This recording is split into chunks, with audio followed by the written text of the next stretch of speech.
ఎందుకంటే ఈ రోజు సిద్ధార్థ రెడ్డి గారు ఎదిగినాడు, చాలానే ఎదిగినాడు, పర్లే ఆడాడు గుర్తుపడతారు. ఈ బెంగళూరులో కూడా ఆడాడు సెల్ఫీలు అడుగుతారు నన్ను.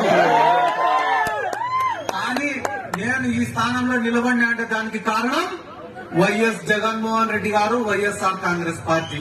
దాన్ని మర్చిపోతే ఎవరికి కూడా ప్రగతులు ఉండవు. ఈరోజు చాలా పార్టీలు అడుగుతాయి, ఏం సిద్ధార్థ మా పార్టీలో ఒక ఎమ్మెల్యే టికెట్ ఇస్తామని. కానీ ఈ స్థానానికి రావడానికి గల కారణం ఏం లేనప్పుడు మనల్ని ప్రోత్సహించినోడు గొప్పోడు, అన్ని ఉన్నప్పుడు ఎవడైనా పిలిచాడు. ఏముంది దాంట్లో? ఈ రోజు 4 మంది ఎంపీలు పోయినారు తెలుగుదేశం పార్టీ.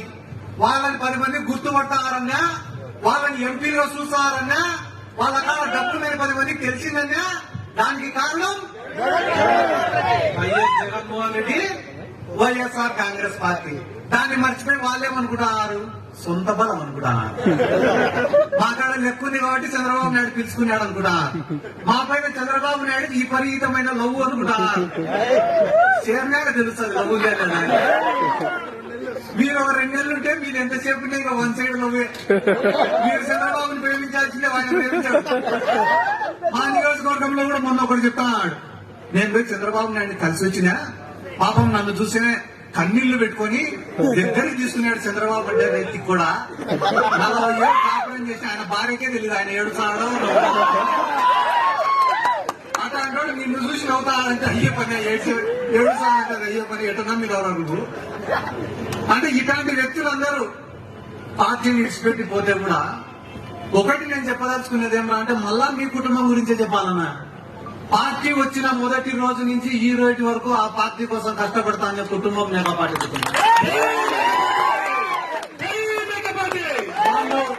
వాళ్ళు పూటకొక కడువ మార్చేటోళ్ళు కాదు, వీలైతే సాయం చేసేటోళ్ళే తప్ప ఎవరి దగ్గర నుంచి ఏం ఆశించేటోళ్ళు కాదు. ఎందుకంటే డబ్బులు అందరి కాడు ఉన్నాయి ఈ కాలంలో. ఆ కోకాపేటలో ఎకరం ఉంటే 100 కోట్లు. ఎవరి కాడ డబ్బులు లేవు, డబ్బుకు విలువ లేదు. డబ్బు ఉండడం ముఖ్యం కాదు, ఆ డబ్బును ఖర్చు పెట్టే గుణం కూడా ఉండాలా. 10 మందికి సాయం చేసేదానికి ఆ గుండె కూడా ఉండాలా. ఆ గుండెను మనం బతికించుకోవాలి ఈరోజు. కాబట్టి అందరం కూడా మేకపాటి కుటుంబానికి అండగా నిలబడాల్సినటువంటి అవసరం ఉంది. ఆయన ఆ పక్క తెలుగుదేశం క్యాండిడేట్ ఎవరు నాకు తెలీదున్నా, మీరు అనుకోకండి. ఎవరు నువ్వు ఒక పేరు చెప్తాను కానీ ఆడ టికెట్ ఇచ్చేంత వరకు నమ్మకంలో ఎవరికి కొత్తగా భాగంలో పోయినా పోతాయి. ఆయన ఎవరు అమెరికా నుంచి వచ్చినాడని ఇప్పుడే చెప్తున్నారు. నాకు ఏమన్నా ఆయన వర్చువల్ లో ఓట్లు అడుగుతాడేమో నాకు తెలియదు. ఏందన్నా లెక్కలో ఉండే పెద్ద బొక్కలు కూడా పెట్టుకొస్తాయి. ఏ పార్టీకైనా, ఏ రాజకీయ పార్టీకైనా ఒక పార్టీ, ఒక నాయకత్వం, ఒక సిద్ధాంతం అనేది ఉండాలి. ఏ రాజకీయ పార్టీ పుట్టినా కూడా ఒక సిద్ధాంతం కోసమే పుట్టింటది. కూడు గూడు గుడ్డ అని చెప్పి ఒక పార్టీ పుట్టింది. తెలుగువాడి ఆత్మగౌరవం కోసం అని చెప్పి ఒక పార్టీ పుట్టింది.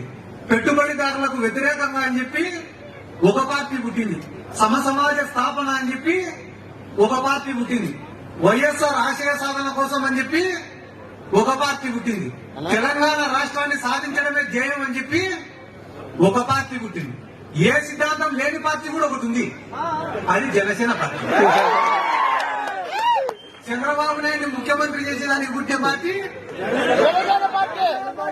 చంద్రబాబు ఏంటి పెట్టుకునే పార్టీ.